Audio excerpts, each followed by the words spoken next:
He's injured. He will be out for the rest of the game.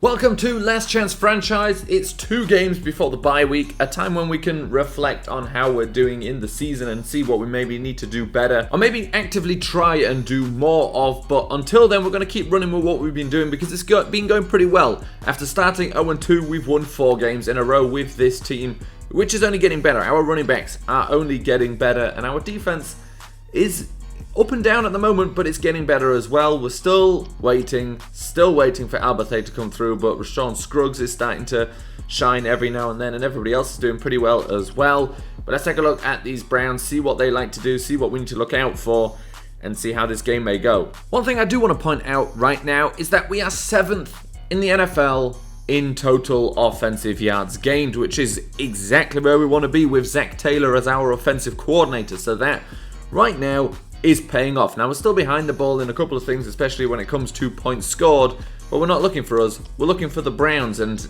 no offense to the Browns, but I'm starting from the bottom, and that's not where they are. They're about middle of the table in terms of points per game. I assume they're not doing too badly either, and they're not. Most teams right now are doing better than us, but we still are finding a way to beat them because we tend to just score as many points as we need to beat that team.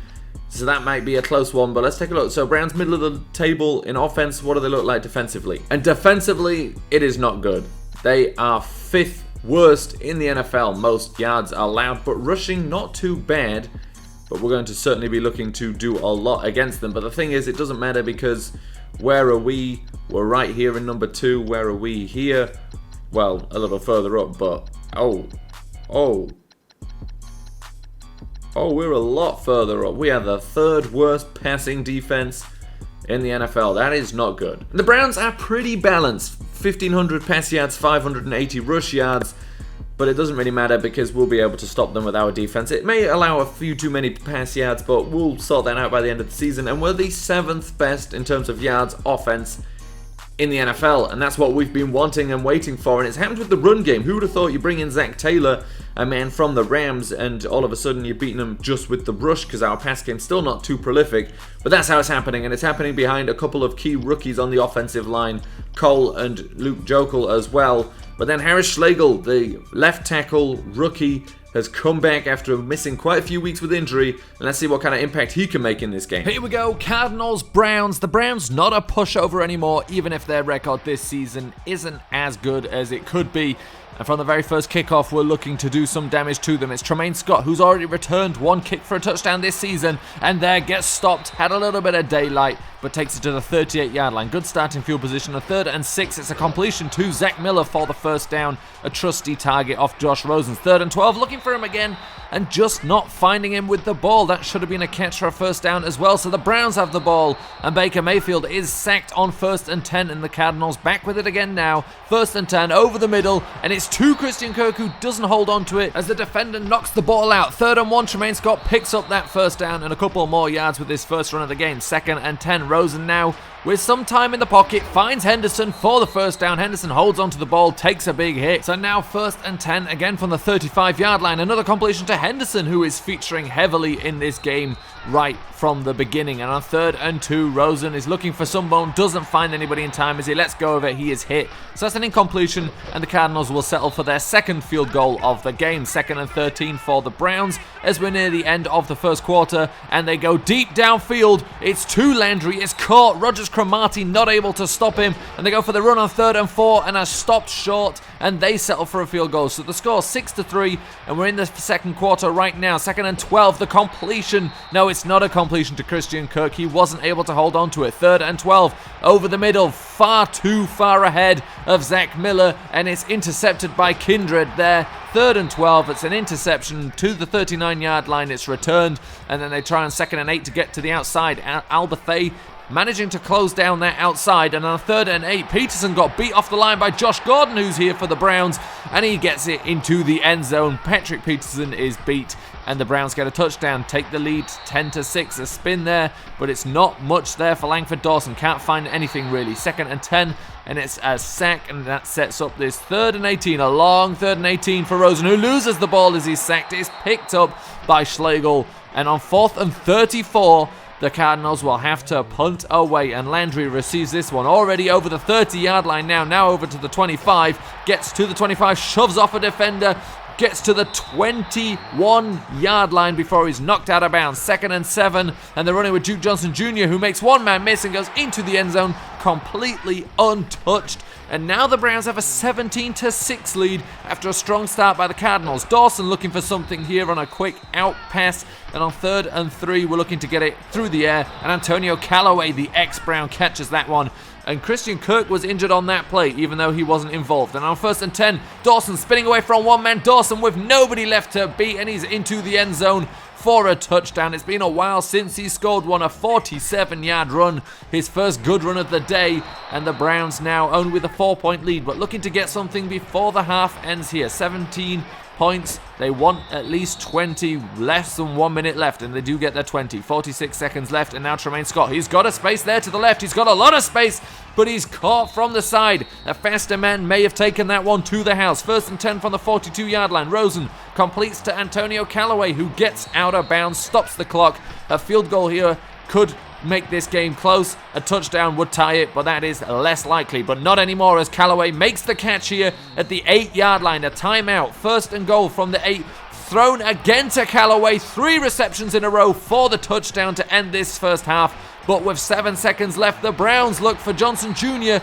Get it, and that'll put them in field goal range, so that we enter the second half with the score 23-20, as Alberthay had a shot at the ball, but it wasn't caught, and they just had to punt away. So they got away with one. We missed out on a turnover there. So now the score 23-20, 3rd and 10. Another ball just thrown away from Zach Miller over the middle. Not able to find him. 2nd and 12. And a completion under pressure to DeValve. He can find his tight ends. And he falls inside the 20. 1st and goal from the 2. A quick pass back to DeValve again. And he gets the touchdown, giving the Cleveland Browns a bigger lead as we keep trying to run here, but there's just not anything opening up. 3rd and 7, looking again over the middle. This time it is caught by Miller. 3rd and 5, I said caught by Miller. This time he finds Miller. 3rd and 5 goes over the top there to Callaway, who makes the catch, gets inside the 30. 1st and 10 going back to the ground. Dawson having to use all of his speed here and his agility to even get anything on that play, and he picks up a first down. 3rd and 12. Rosen with plenty of time here in the pocket because of only 3 pass rushers. Cal Nassib was someone who dropped back into coverage, and he was supposed to put that on the outside shoulder of Miller. Instead threw it directly at him, and Nassib was able to make a quick play on it. And now 1st and 10. Fabian Moreau tried to make a tackle, was knocked out of the way by Rogers Cromartie, and Bryant will go into the end zone for a touchdown. He's a man we tried to pick up, and he scores an 85-yard touchdown against us. 1st and 10 now for Rosen. He went over the middle. You won't have been able to see exactly what happened. Kirk could have made a slightly better play on the ball. It could have been placed slightly better, but it was also a good play from the safety. And now Christian Kirk with the ball again, losing it. It's a forced fumble. We've seen it plenty of times with Christian Kirk, and he loses the ball there. So the score now 37-20. 7 minutes left in this game as Mayfield tried to roll to the left, but is sacked. 1st and 10 from the 36-yard line as we try and get something back here. The score 40-20. There's 20 points in it and less than 4 minutes left in the game. Rosen rolling to the right, avoids a sack, is taken down, but was taken down by his face mask. A bad play by the Browns defense there, and Christian Kirk with that catch, and he holds on to it, 8-yard line, looking to get this one in quickly to Miller, who stopped just short of the goal line, 2-yard line. 2nd and goal, looking that direction again, and Miller will score a touchdown, leaving 3 minutes and 23 seconds on this clock. And now, still not very likely, but 2 scores could put this game back into the hands of the Cardinals, and they get a sack there. They've got 1 minute 46 left, and they need to score twice, so they need to get a big play here and quickly, and they get one to Christian Kirk, who takes it out of bounds, leaving 1 minute 40 on the clock. 1 minute 13, 3rd and 18, and that's no good, but he gets it to Henderson, so that helps him a little bit. A fumble there again, but it was reviewed and overturned. So 1st and 10 from the 10-yard line. Rosen in trouble and is sacked from the right side. Myles Garrett coming through. 2nd and 17. Myles Garrett coming through again for another sack. Now 3rd and 24. This time Myles Garrett, well, he comes through again. Forces the fumble. It's recovered. Mission impossible has failed. And we drop a game to the Cleveland Browns. Now, they're not as bad, and we saw they've got some good players, but it's not a game we should have lost regardless of who the opponent was. Again, bit of a stupid screen here, so we'll fly through the stats. It's a good time to do it because it wasn't great. Josh Rosen, 3 interceptions, 1 completely overthrown, 2, well, maybe shouldn't have been thrown, maybe should have been thrown better, but still, it is what it is. Rushing, didn't get much done there. Couldn't get much done. Langford Dawson had 2 big runs because he managed to, well, one time I think he got some good blocks, the other time he managed to just use his speed to get away from people. Tremaine Scott, not much luck today. Then receiving, Antonio Callaway had something to show the Browns, and he did. 101 receptions, well, 101 receiving yards, 101 receptions really would have shown him something. And a touchdown, Zach Miller, 57, and a touchdown. Carlos Henderson, 71 yards. And Christian Kirk, 67, but a fumble, 2 drops. I think we're done with Christian Kirk, in all honesty. I think we're done with him. Carlos Henderson, Antonio Callaway, much better, much more consistent. We go on to the defense, where, to be fair, today, I mean, Ronnie Harrison again leads the team. He is the best player on this defense now. But if we go down, we don't have to go too far to find Alberthay, who has 3 solo tackles, did stuff today. Wasn't what you'd like as good as he should be, but he was better. Sacks from Atawachu, Jefferson, Harrison, and Griffin. No interceptions, no forced fumbles. We need some turnovers, defense. We need you not to give us as many yards either, but Alberthay dropped an interception, that was about it. And we have 1 new injury, I don't even remember. Oh, I do remember who went out. I just can't remember right now who it was. Of course, it was Stephen Anthony with 4-week injury. I completely forgot that Kenny Anderson. I kept kind of thinking, when is he going to come back, the undrafted free agent? He's not. He's done for the season. Odigi Zuwa will come back, though, in 2 games. Well, 1 more game now. And Stephen Anthony done for 3. We've got some backups in those positions, it's fine. Now we've got some scouting to do, and I think we're going to be scouting defense. No joke, no lie. Not that the offense was good enough, because, hello, could you not give up 2 sacks in a row to Myles Garrett as we're trying to, just get the ball into the end zone at the end of the game? And Schlegel apparently can't run block to save his life. Maybe it's just because it was his first game back. Maybe it was just a tough game against the Browns defense, which is very good, even though we'd given up a reasonable amount of yards. Maybe those are the excuses, who knows. We'll see against the 49ers away from home, but now let's scout some players, and we are actually just literally looking at the defensive line right now, and we'll continue with that.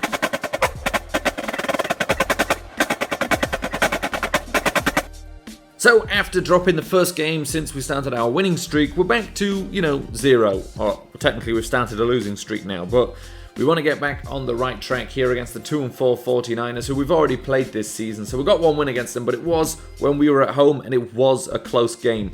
And last week, of course, was not good enough. We need to concentrate on the run game. If it doesn't work to begin with, we need to stick with it. That's sometimes how it's been. It doesn't start out the best, but then we need to grind through. Christian Kirk will be dropping to the number 3 spot. He's not worse than anybody else there, pretty much. Although, Rashad Perriman, maybe we should be giving him a shot. But our starting wide receivers now are going to be Carlos Henderson and Antonio Callaway. They definitely showed it in that game. If they show they don't deserve it in the next game, then we'll think about it again. But until then, they'll be starting for us. Christian Kirk loses the ball too often. We're not blaming him for that loss. We're just saying he loses the ball too often, and he had 2 drops in that game as well. And a couple of times he could have attacked the ball when it was intercepted. Maybe we are blaming him. I'm not, but he's been dropped. And that's what we're doing now. We're going to go against the 49ers without Christian Kirk. And our last game against these guys was close because they're the 3rd worst offense in the NFL. Remember, we're still 7th best in terms of yards. They are the 3rd worst, and in points there's a big difference there as well. They've got 17.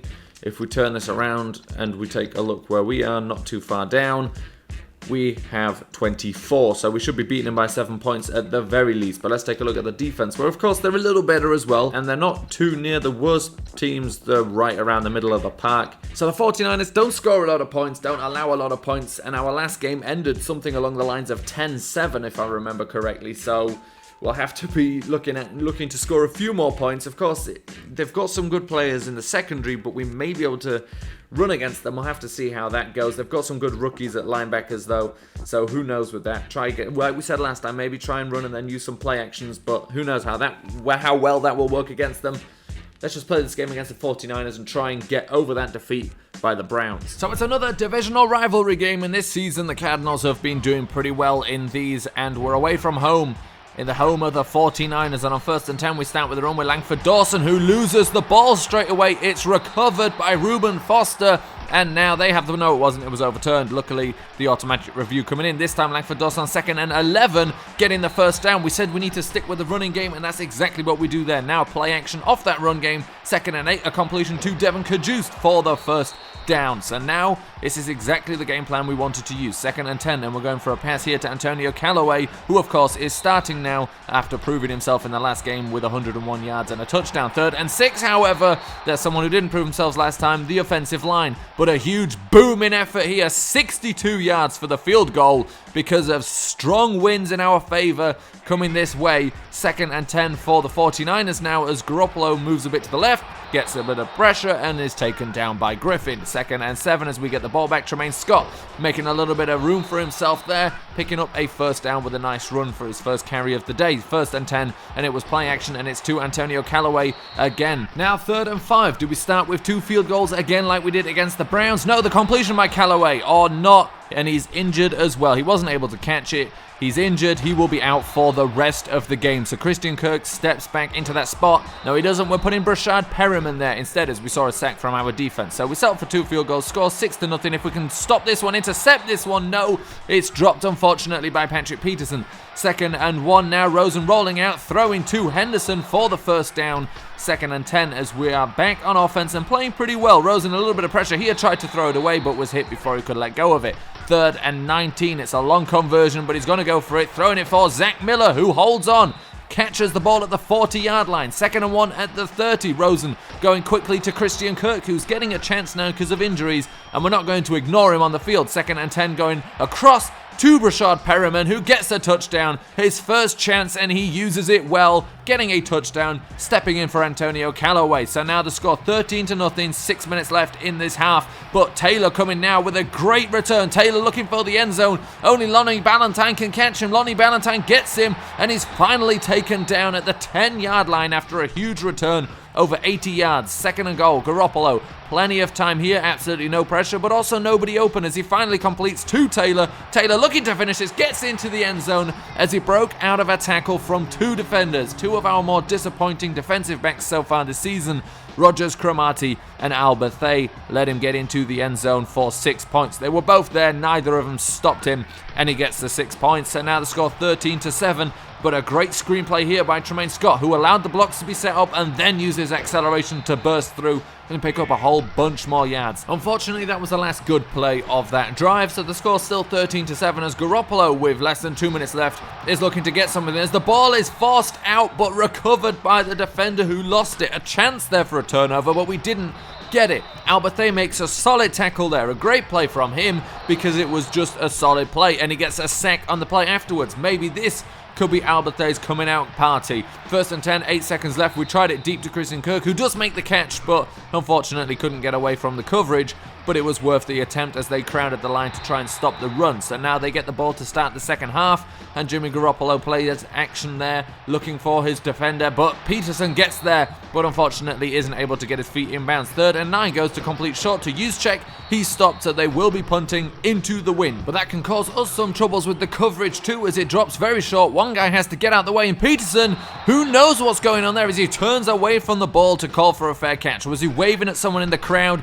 That's what it looked like, and he'll have to make up for that at some point because that was a terrible play that gives them the ball right in front of our end zone. But luckily we were able to hold them to just a field goal. So now the score tied at 13 apiece as Dawson makes a man miss, picking up the first down and more as he rolls off the defender who finally tackles him. 3rd and 5, and look in the direction of Miller, who spins away from one man, inspired by Langford Dawson, picking up that first down. And on 3rd and 15, Rosen in some trouble, but lets go of it into some tight coverage towards Miller, who would have made an incredible catch if he had caught that. And we go for the field goal to take the lead, but it bounces off the right upright. The heavy winds help with distance, but makes it a little bit harder to get that accuracy, and the 49ers have the ball back. 3rd and 5, Garoppolo over the middle, knocked down by Rashawn Scruggs. There's not too much time left in this quarter and in this game in total. 2nd and 13, looking to take advantage of Sherman, but he never committed. Richard Sherman played it perfectly and was just there between both defenders. Could have made a quick hit and an incompletion,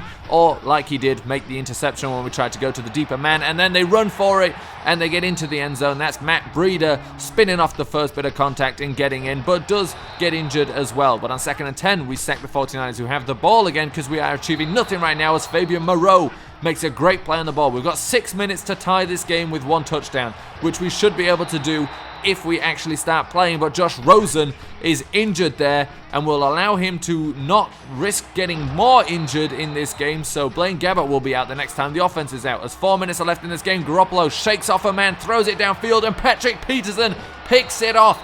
That's exactly what he needed to do after that blunder with the punt, and he gets his possession back, and Scott picks up a first down on a screenplay. 3rd and 10 from the 24-yard line, over the middle, just completely away from Miller. Rosen has problems with that throw, and Blaine Gabbert has problems with that throw. 2nd and 3, and it's a play action rolling to the left, letting it go for Kittle, who picks up the first down. 14-yard line, they're just milking time off of this clock. 1 minute 30 left, and if they get this field goal, we will have to score more than just a touchdown, and that's what they get. So now a 10-point deficit with 1 minute left. Rosen gets absolutely nothing there as he is sacked. 3rd and 21, looking for a screen, looking for different ways just to pick up some yards. We'd need a big play, if anything, here, but it's all very unlikely. Gabbert, who I called Rosen a second ago as he was sacked, 4th and 16, throws it downfield to nobody, and that's how we'll lose the game. Something that was lost in these highlights wasn't just that Antonio Callaway got injured and that Brashad Perriman had to step in for him. It was also that then after that, Carlos Henderson got injured, and after that, Brashad Perriman got injured. All of them out for the entire game, leaving us just with Christian Kirk and a couple of backups.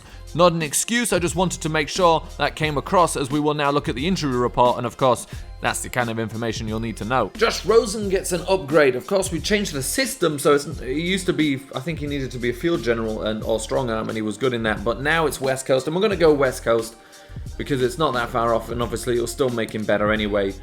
And we do want to stick to a West Coast system. So he gets the 80 overall, he gets throw accuracy medium and throw under pressure. The medium may help us on that one throw that everybody keeps overthrowing for interceptions. The 80 overall now, and that's it with upgrades. But, I mean, we're going to need a lot more upgrades than just 2 anyway. And here we go, 2 new injuries.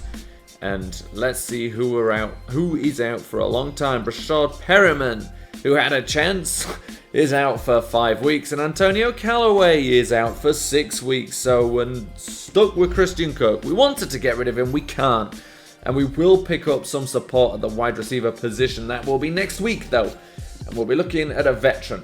Because wide receiver, you don't want a random guy to bring in. If you're in the middle of a season, and we're literally in the middle of a season, you bring in a veteran. And we've got a bye week to teach in the playbook. He could potentially be a big feature already in week 10. Luckily as well, also that means, of course, all of those injuries 1 week shorter. Odighizuwa will be back too.